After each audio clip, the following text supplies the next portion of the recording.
in order to move up, you have to have benefit. You have to bring something to the organization. Yeah, there are always going to be people who you go, how did they get that job? Right? That's not everybody. Right. Jordan, what's happening, man? How are we feeling? I'm good, Sam. How you doing, brother? I'm fantastic. I'm very excited. Today we have a very special guest, Mr. Pugh. Benny has a very long, incredible career within the music industry. He's currently the CEO of Diverse Media, which is an independent record label distribution company that he's launched after having decades worth of experience in the music industry. He was the senior vice president at Def Jam, the executive vice president at Epic Records. He's president of Roc Nation Music. I mean, this guy obviously has a lot of experience in the music industry and is now starting to build his own venture, leveraging all of the experience he has being an operator and executive at some really, really credible record labels. I mean, in the episode, we dive into how he kind of helped sign and develop and promote Future and help Mask Off become the hit that it is today. And really, really enjoyed his perspective. What stood out to you, Jordan? Yeah, I mean, when we interview executives, I think one thing that we have to get into at some point is the value system that kind of got them to where they were, which we go into in depth. And also, if they were given the opportunity to learn something that they learned as an executive sooner in their career, what would that be?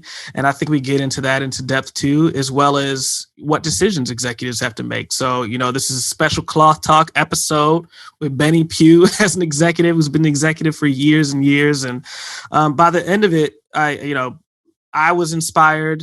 I know exactly what to aspire to, and I'm looking forward for people to feel that same thing by the end of the episode as well. Yeah, 1,000%. If you haven't already, one last thing before we jump into the episode, do want to encourage you guys to come take part in the discussion. Have lots of awesome people in the industry and in our Music Business Podcast Discord, sharing different tips, tricks, news bits, commentary, perspectives. So I think it's really valuable and really grateful for everybody that's currently a part there. So if you haven't already, just go to musicbusinesspodcast.com/community. You can learn more and sign up there.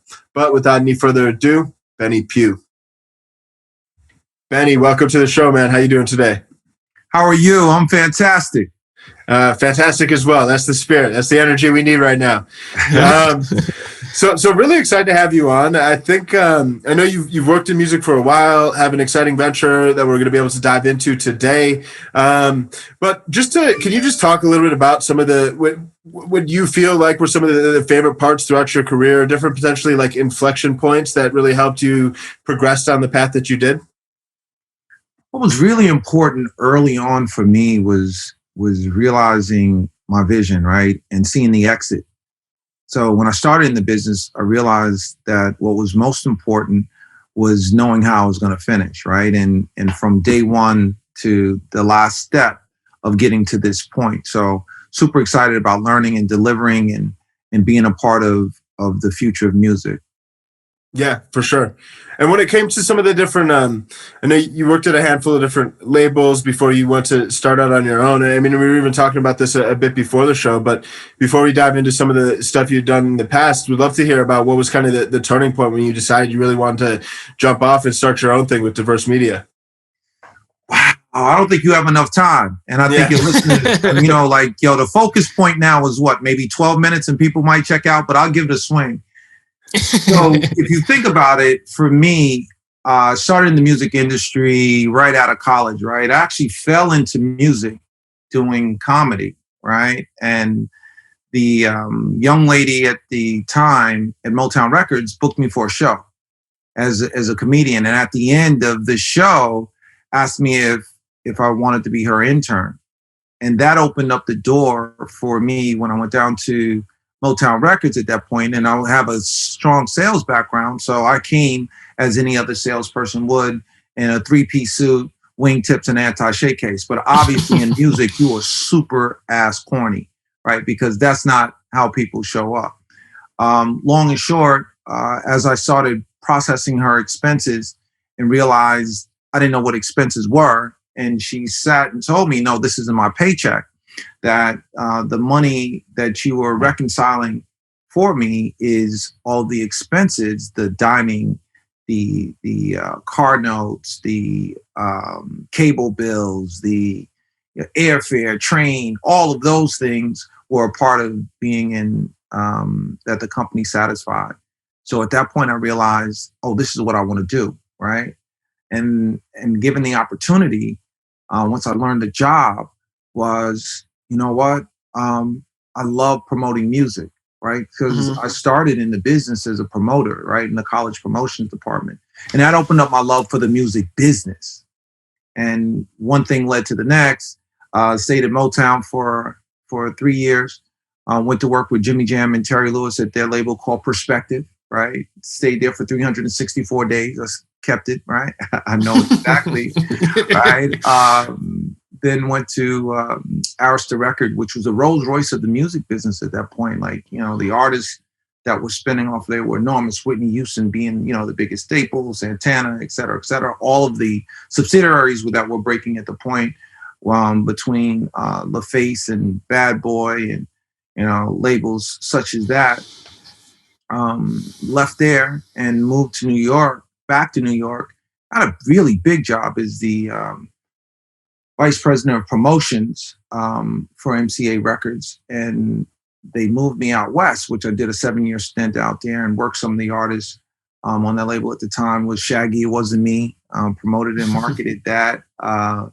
Casey and JoJo, All My Life, the wedding song of all time, right? All of that. I was literally just listening to that song with my family over Christmas break. Yeah, right? Like singing the shit out of it. Yeah. It's a great song. That's awesome. Yeah, and so did that, and the Roots, You Got Me, which you know, was their first and only one classic, man, #1 record. Gave them that. The Light with Common, his first and only one record, classic, right. It's like you're in my playlist right now. Yeah, it was a part of a lot of that music, the success of it at that time. I decided to come back east when I got the opportunity from Def Jam 2003 to run their promotions department. And needless to say, short period of time, management changed. L.A. Reid walks in the building, and there's an amazing roster signing of talent that was brought into the company from Young Jeezy, Rick Ross, Rihanna, Neo, to name Justin Bieber, to name a few, right? And spent about 9 years there working, marketing and promoting their stuff, and stepped into Epic Records, right? Where that was the best opportunity for me, is to really get into the roots and the nuts and the bolts of the businesses, because the position that I was given gave me an opportunity not just to be specific in a department, but to actually get purview of the entire economics and how the decisions, and being a part of the decision-making process. And that was my first opportunity on a major scale to sign an artist, which Cash Out brought to the label. Yo Gotti and Future, who was the first billion streaming artist in Sony history. Left there and went to Roc Nation, and you know, we created equity distribution. Was a part of growing and exposing the music division of the label, and decided, like, you know what, after all the time that I've spent in the business, it's time for me to now apply myself outside of the corporate structure, because corporate has given me a lot of tools that if I step out and I get any fraction of connection for what's happened in my past, sky's the limit. That's awesome. That's awesome. So I kind of want to dive a little bit deeper into your career at a high level before we get into details. One being that a lot of people in the music industry aren't in it for a very long time, primarily because it's hard to find success in the music industry for as long as you have. So what are some of the values that you've either learned along the way or had from the beginning that have allowed you to have such a high level of success for so long? You got to work really hard, right? And ultimately, hard work, you will be discovered. It's just like talented artists, someone's going to find them, or someone's going to hear about them, right? Because talent prevails. And for me, it was about the discipline of making sure that I was going to outwork all of my competitors, right? Mm-hmm. And that was really important. And conviction, like honestly, for me, is what I say is what I mean, and I'm going to do everything in my power to make sure I deliver on my word. And that attracted a lot of people and artists as well as executives. So just being consistent and true to you is probably the easiest recipe for success. Right. And then what are some lessons that you think you learned as an executive that you didn't know kind of going into the process or at the beginning of your career that you actually think cascades down from an executive all the way to someone in the mailroom? Something that you probably learned along the way where it was like, oh man, if I had known this from the beginning, or, if I had if this is something that I picked up a little bit earlier in my career, who knows how things would have gone. I guess what I'm trying to say is not necessarily anything that you regret, but stuff that you've learned at a very high level that you think could actually apply to multiple levels of the music industry. Be a student of the game early. It would be my advice to anyone getting into the business.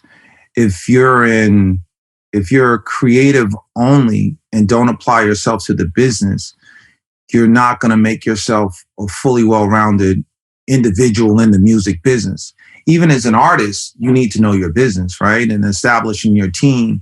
And it doesn't mean you need to know each nuance of every aspect, but you should learn as much as possible, right?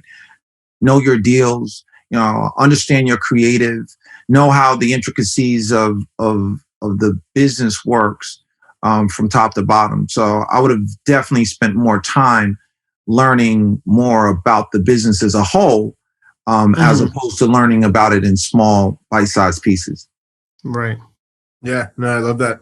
And when you think about being a student of the game, and I mean, having such incredible experiences, being able to work at a senior level across different labels, when you think about some of the different labels you did work with, what do you think was distinct relative to each label? Or, I mean, thinking about like Def Jam versus Epic or Roc Nation, I mean, like when you think about those different companies, like what made each of them unique in your time and your experience working there? The executive talent.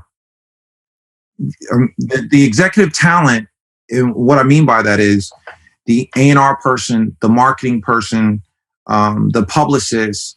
The label's only as good as the people who work for them. And ultimately, the people who discover the talent are only one segment, just as well as the people who market it, or the publicists who expose it. The teams that work really well together were really successful. So that's the common thread. Yeah. Kind of going off of that, what do you think are the characteristics? I asked you earlier in the conversation, what are some of the values that you learned along the way that have allowed you to sustain success for so long? What do you think are the characteristics of a high-performing team that allows a team to succeed for a long time? It's simple. It's energy, man. When you're able to do, I mean, if we want to stay in, you want a sports analogy, when you're able to run down the court and do a no-look pass, right? You don't have to see the person for them to score.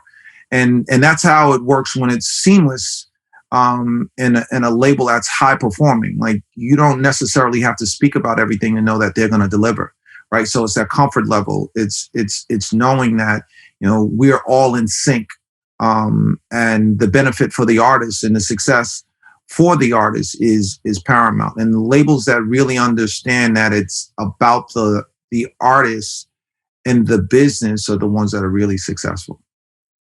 Yeah, no, that makes a lot of sense. Been on both sides of the equation with regards to good teams, good and bad teams, and learning from both. When it comes to the side of, we'd love to hear about some of the specific like promotions. I know you mentioned a handful of different records. I know you played a strong role in kind of signing Future and part of the development there. Can you speak? I mean, maybe it's Future, maybe it's another one, but I would love to hear just at a more kind of granular level with regards to seeing an artist, knowing there was something special, and really helping develop that, not only from the artistic side, but also from like the promotional side, to turning this from really great talent into a superstar, if you will. So it all starts with the artist, right? Anyone who's telling you that they're magical with a wand as an executive is BS, right? It all starts with the talents, the ingredients. So once you identify that artist, let's just stay with Future. Like, Future was created to be who and what he was before he was ever discovered by, the label or anyone who brought him there.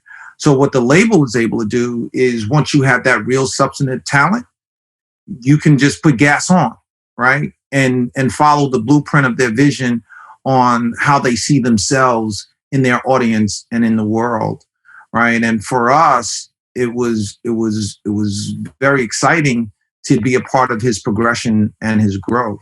And me as a radio promotions guy to deliver one of the biggest records that he had, Mask Off, at the time, especially on the urban charts, was unparalleled to anybody else, going from number 5 to number 1 with 1,117 spin increase, never done before. And that all starts with the artist and starts with the music. And then you get the talent from the executives to gas on. Yeah, I love that. With regards to that song, it's funny too. Mask Off had a nice little resurgence during COVID, and it's only the beginning once vaccinations really do reach critical mass, and everybody can actually have their mask off. That song going to make a major comeback. I agree. Yeah. With that said, you spoke to the increase in spins and how massive of a record that truly became. From your perspective, what were some of the different strategic levers that were pulled behind the scenes in order to really help propel that forward? It's all strategy. If you think about the increase as far as from the radio perspective, promotion staffs do an incredible job on defining the lane and the window, and when it's the best critical moment for a record to move, either from 10 to 5 to 1, right? So that's great teamwork and delivery. The publicity on him was massive, right? So and the music was intense. So the culmination of all of those elements and the people saying this is what we want makes it easy, right? You can always, package it up and make it seem far greater than what it is. But what's most important is that you have an artist with a hit song that the people love. It's really simple. Right. That was actually, I was on Metro Boomin's management team actually at the time that came out. I was an assistant at the time at the management company that I ended up being at for 5 years. And that was also, I was doing Metro's social media at the time. And that was also one of the first viral meme campaigns I had seen for a song also in the way that it was, because I used to see a lot of people pretending like they were playing the flute when that song came on. Right. and that helped propel it. I can think so clearly when I used to live on the Lower East Side, it was every 5 minutes I would hear that song going down the street on full blast, because people on the Lower East Side in New York, they just always are trying to play their music super loud and be super cool, especially on Ludlow Street, which is where I lived. And I can remember so vividly that song just being on blast repeatedly in the summer. I think it came out in the spring, got super hot in the summer. So that's super interesting to kind of hear another perspective and another angle on how that song got kind of big.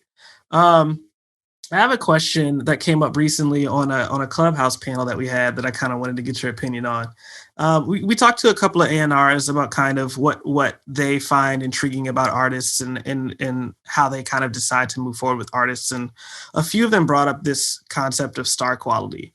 But what was more interesting about them bringing that up is that they all sort of had different opinions on what that was. So some of them were like, when you walk in the room, it's the brand, it's the energy that you feel when somebody's in a room. Some of it is, you can just hear it on the record. And some of it was kind of all of the above. So I guess especially with somebody like Future, who to me, the star quality is in addition to the music that he makes, it's his brand. You just want to be associated with him as an artist. What do you think defines star quality? And do you look for that in the artists that you work with? I would have to say it's definitely a mashup of all of those elements, right? That je ne sais quoi that makes someone different, makes them different. You may hear it in their voice, right? Mm-hmm. The first time you hear the music, that unique tone that you go, wow, right? Or you may see them when they step in the room and they just illuminate, right? And you're like, whoa, right? And there might be a conversation of that swag and that voice that you can identify, there's something different about you. And that if we're able to put the combination together of moving your image and your voice, right, sky's the limit. So I don't think it's not a cookie cutter approach on thinking who is and who's not a star. Stars let you know who they are, right? Mm-hmm. and that's very clear. When you meet a star, you know a star. Right. Mm-hmm. if you're in the star identifying business, right? If you don't know what a star look like, then you sleep, right? We want to get into woke conversations now, right? Who woke and who's not, right? You know a star, you see a star. You don't see stars and you sleep. Right. I love that. I mean, when you think about what's another interesting thing too is, I mean, throughout your time in the industry, like the promotional mechanisms definitely evolved a lot. I mean, I think, social and digital has become significantly more important. But I'm curious from your perspective, like, what are some, what significant evolutions have you seen, and how have you tried to consistently like skate to where the puck is going and make sure you're kind of not getting lost operating based on how the industry used to operate, but instead are able to keep up and, if anything, drive progress forward? Well, we talk about this a lot, and I probably would say, like, I cut my bones in the music business doing radio, right? And it's a big debate on whether radio is still valuable or not, right? Of course, radio is valuable. It's just a different means of a mechanism of exposing your artist, right? And it's just marketing now. Before, radio was a pure driver to break acts, right? And with the advent of technology and social media and streaming platforms, it has a different element and slice on how you're going to use it. Your project might be something, you feel radio is very key in the beginning, i.e. it might be mix show, right? Or you may feel that, it's coming off of the platforms, but it has no radio, so radio's going to finish it, right? Or you might be an artist on where, guess what? Radio is a key component to your marketing, which we've seen that happen as well. We would, you'd see great combinations with some of the stars that are here now, i.e. maybe, the baby of Megan Thee Stallion, who do extremely well in both, right? They're digital forces as well as their, radio driven with exposure as well. So it's that key in watching that over the years has been really strong. Right. One thing that I've always been interested in, and everyone in the music industry that works on the business side of it, I feel like has to kind of deal with this reality, is that artists are artists and you can't rush art, and artists ultimately have to be in a very vulnerable place to even make that music in the first place. But at the end of the day, the music business is just that. It's a music business. And I think you've seen that more explicitly than a lot of other people because you've been an executive for so long. So how do you kind of match the needs of the business, the P&L, what profit looks like, fulfilling your shareholders' needs with giving artists the space that they need to creatively find themselves and to be the success that they see in the vision that they have for themselves? Well, you can't have a business without the artist, and you can't rush the product, right? That's like a self-fulfilling destiny for failure. So the best approach is to have a robust roster, right? So you can allow people in the cycle an opportunity to create, right? So there isn't just the downward pressure on, you have to come, we have to deliver. Doesn't mean that you're not, there isn't conversations about a window when you might deliver product, right? But there is no, silver bullet on knowing when the product's going to be done, right? You can't wish that in. Obviously people create, and how they create is very important in the process. So the labels that are successful are really tuned into the delivery process of their artists, right? And the repertoire on their label. So to know the cycles and how they're actually producing and bringing the music in. Yeah. No, that makes a lot of sense. So now that you're diving into diverse media and building this up, I'm curious, like, what are various things that you're trying to be if you could just kind of set the stage with exactly what you're setting out to do with the company, and then B, like, what are some of the different things you're trying to be very intentional about, given all your experience, that you're really trying to embed deeply in the DNA of this company as it grows? So what's really important for me is working all my career at major labels, right? Outside of Perspective, I've always been in a major. And what I've decided at this point in my life and my career, right, is to make sure that really taking each process and each step, right, carefully, right?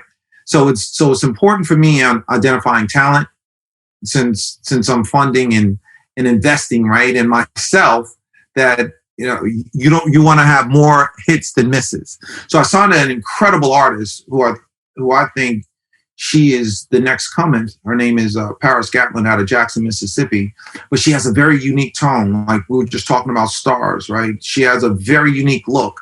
She carries herself unlike any other artist that I've seen in the last 4 or 5 years, and her voice is over the top. So being able to curate her from top to bottom on what we were just discussing, not from just the business aspect, but being all the way in, making sure that each piece when we come to market is all the way done. And that's what I want to curate with my business, is making sure that when an artist comes to my label, that they get the full attention. So, the balance of how many I can actually do on the frontline perspective is what's going to be, very, very particular on how I look at that. And then the other aspect, which will be the commerce end of it, is, we also do distribution.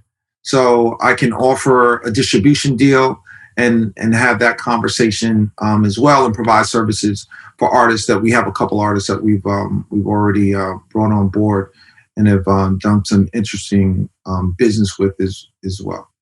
Right. Speaking of, what you're sort of intentional about with this next venture, and I don't want you to reveal all the sauce and give out all the secrets, but how do you think that manifests itself in the way that you approach and sign artists, and what that process was like versus when you were working in a major label system?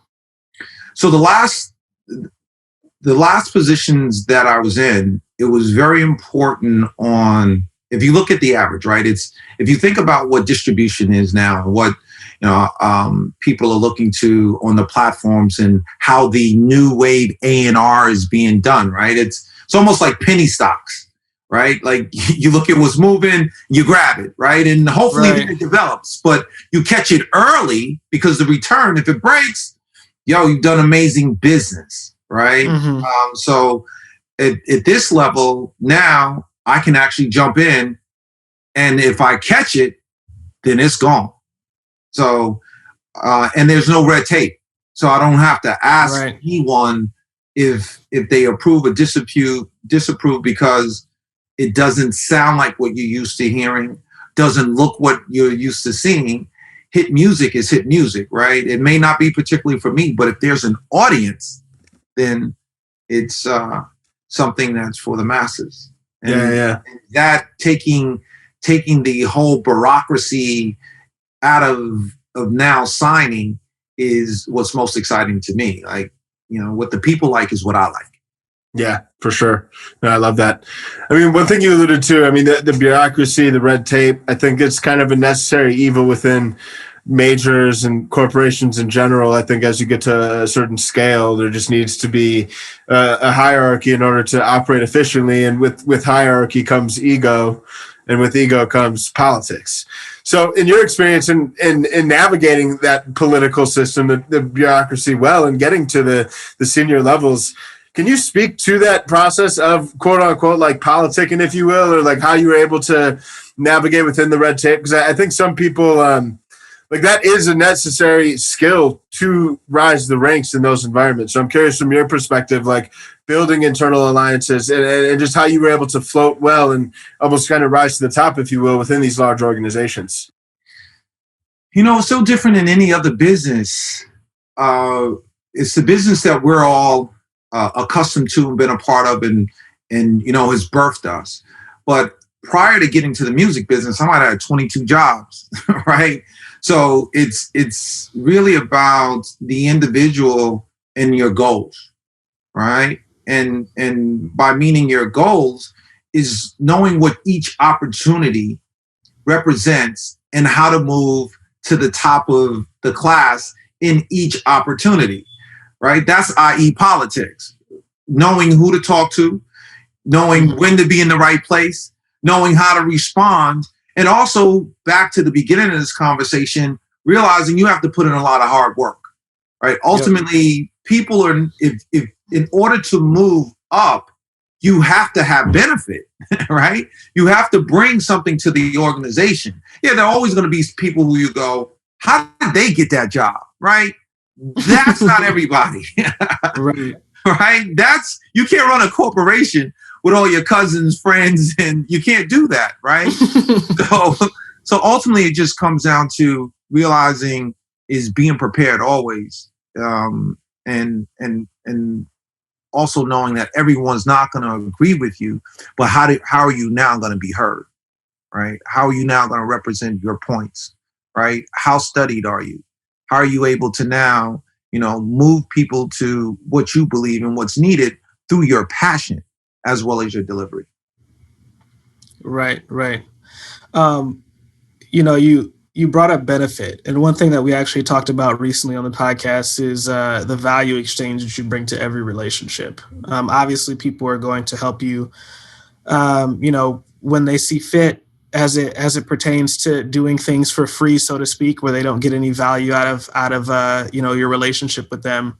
But I'm also wondering, at your level, what does that value exchange look like when you network with people, when you want to get in business with people? Because that's at such a high level of exchange. What does the beginning of networking with executives look like? So for me, it's always been transparency, right? I'm not a guy that's just gonna call one time to pretend that I don't want anything. Right, but the reason why I'm calling is because I want something, right? Right. So I guess my thing was always about you always knew who I am and what I want and what I stood for, and that has been my mantra from day one to now having this discussion with you guys. So whatever works for you, right, is going to be the driver of you. So for me, it's always about transparency. So if I'm not changing and I'm core to who I am, obviously you have to modify. We all evolve, right? Isn't that the popular thing, right? We evolve, right? And the word, so people will become accustomed to that, but you just can't be radical.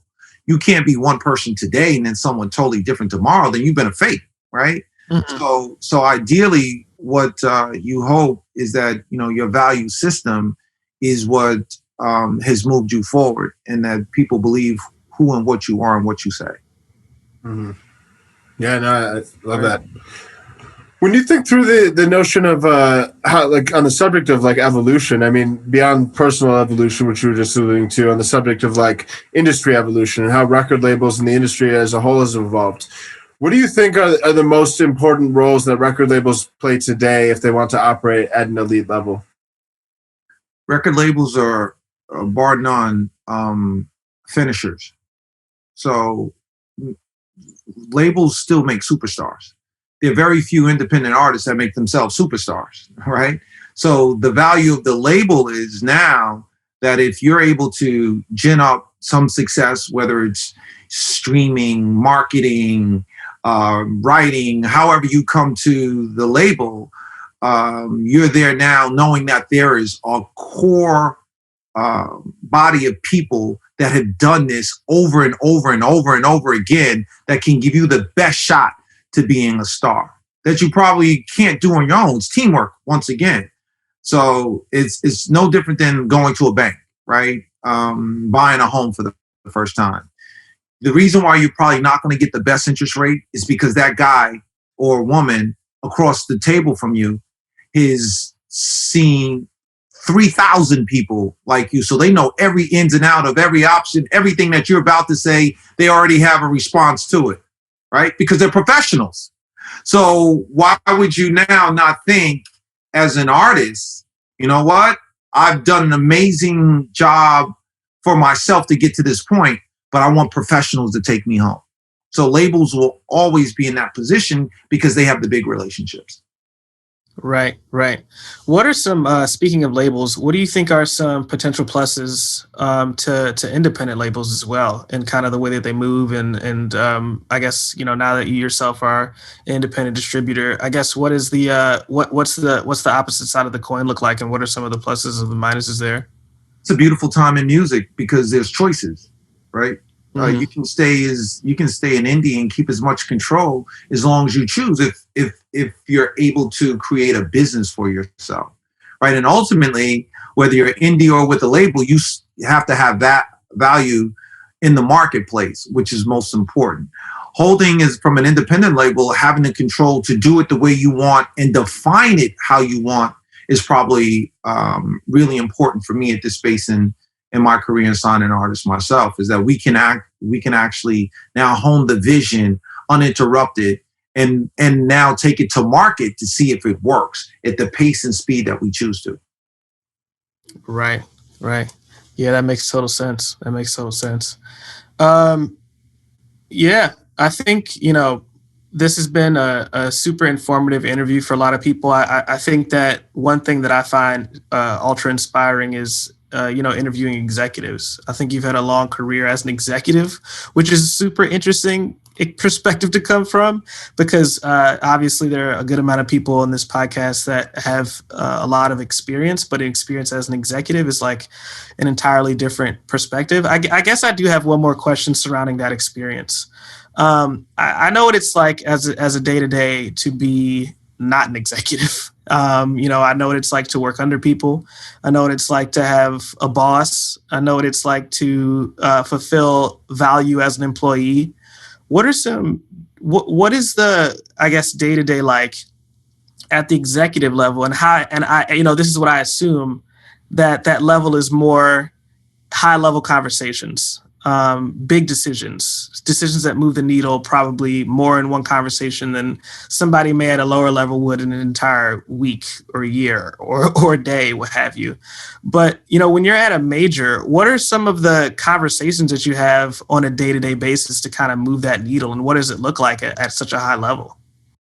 Planning is important, right? So if you think about when you come back from at the end of the year, depending on when you're fiscal, right? I mean, how you end your books, right? Whether it's a calendar year or a fiscal year, right? What's most important is looking at the business 12 months, 24 months, 36 months. Back to what we were talking about on how you're releasing your product. And in doing so, it's the business again, right? Understanding how you're going to look at if you have a boom or if you have bust, right? And ultimately, a lot of the conversations are always about that. How are we going to succeed? Right? And the functionality of the team. Are we performing at the best level that we are, or do we need to make changes, right? Are we, is this a signing year for us? What does our repertoire look like, right? How does our executive talent pool? Should we be looking for new folks? Those are hard, real decisions, because these are real life decisions that can ultimately change people's lives, and that the staff is engaged. Right. People have to have fun going to work. People have to have passion, and that they believe what we believe, and keeping the morale high was always a part of the organizations that I've worked for, was keeping the morale, because the people who do the day-to-day are really, really important. Right. What's the purpose of thinking, having going to the airport if there's nobody to put the luggage on the planes, right? The pilot is dope, like he or she's the big person, but you know what? Without that guy that stands like this, he's nothing, right? Like all the accolades, you Scully, that means nothing. You can't take off, right? So you always have to give back to the people who come in and aren't recognized day in and day out for the work that they do, because what they do is so important for the overall organization. And that's part of what I convey for the people that work with me currently and the people that have worked for me in the past. So it's not as complex as it seems, is making sure that everyone's happy, from the talent to the staff. Right. Awesome. Well, we'll end on that note, man. Benny Pugh, thank you so much. This has been such an informative interview. Like I said, we're super glad to get somebody on who not only has as much experience, but experience at the executive level. And I think a lot of people will learn and find this super aspirational and inspirational in order to get to that level too. Thank you. Thank you, Benny. Cheers, man. Thank you. All right. Have a good one. Man, well, that was a great episode. I really enjoyed hearing what Benny had to say. I think his perspective on longevity and then kind of some of the elements of character and high performance teams. I thought those were a lot of very valuable foundational principles to operate at the levels he was operating at throughout his career. What do you think, Jordan? Yeah, man. I mean, you could tell you were speaking to an executive when you spoke to him. You know, he had a lot of conviction in that episode. Like he said, you kind of need in order to rise the ranks of the music industry. He gave everything in a concise but clear way. And definitely walking away with this with, you know, advice on how to be a great executive, but also how to rise the ranks. And one thing that I liked a lot was that he said to be a student of the game. I think that's something that I'm learning every day, is to make sure that I read news sources on what's happening in the music business, reading about the areas of the music industry I may not be in at the moment, and just trying to, you know my way around the industry from as many angles as possible, because, you know, you can't see around the corner if you don't know the block. You know what I'm saying? I just made that up, but hey, y'all know what I'm talking about. Y'all know what I'm talking about. I got a couple more for you. You can't see it. No, I'm kidding. All right, so and that's it for this week's episode. We gotta cut this man before he gets too loose. But appreciate all y'all for tuning in. As always, we'll be back next week. Peace.